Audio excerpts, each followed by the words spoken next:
far does China have to go? How much more repression? How big a trade deficit and loss of jobs for the American worker? And how much more dangerous proliferation has to exist before members of this House of Representatives will say, I will not endorse the status quo? As I mentioned, it's about jobs, proliferation, and human rights. And there are those who say we shouldn't link human rights and trade and proliferation and trade. I disagree. But if we just want to take up this issue on the basis of economics alone, indeed, China should not receive most favored nation status for several reasons that I'd like to go into now. I'd like to call the attention of our colleagues to this chart on the status quo that the business community is asking each and every one of us to endorse today.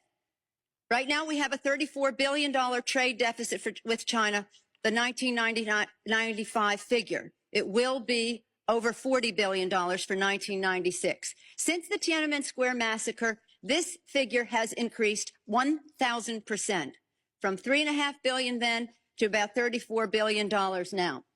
In terms of tariffs, I think it's interesting to note that the average U.S. MFN tariff on Chinese goods coming into the United States is 2%, whereas the average Chinese MFN tariff on U.S. goods going into China is 35%.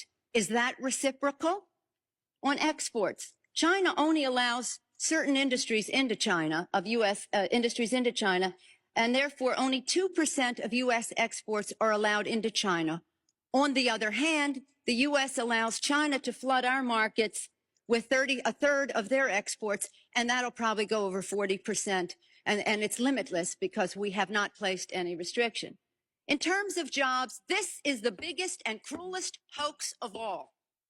Not only do we not have market access, not only do they have prohibitive tariffs, not only are our exports not let in very specifically, but China benefits with at least 10 million jobs from U.S.-China trade.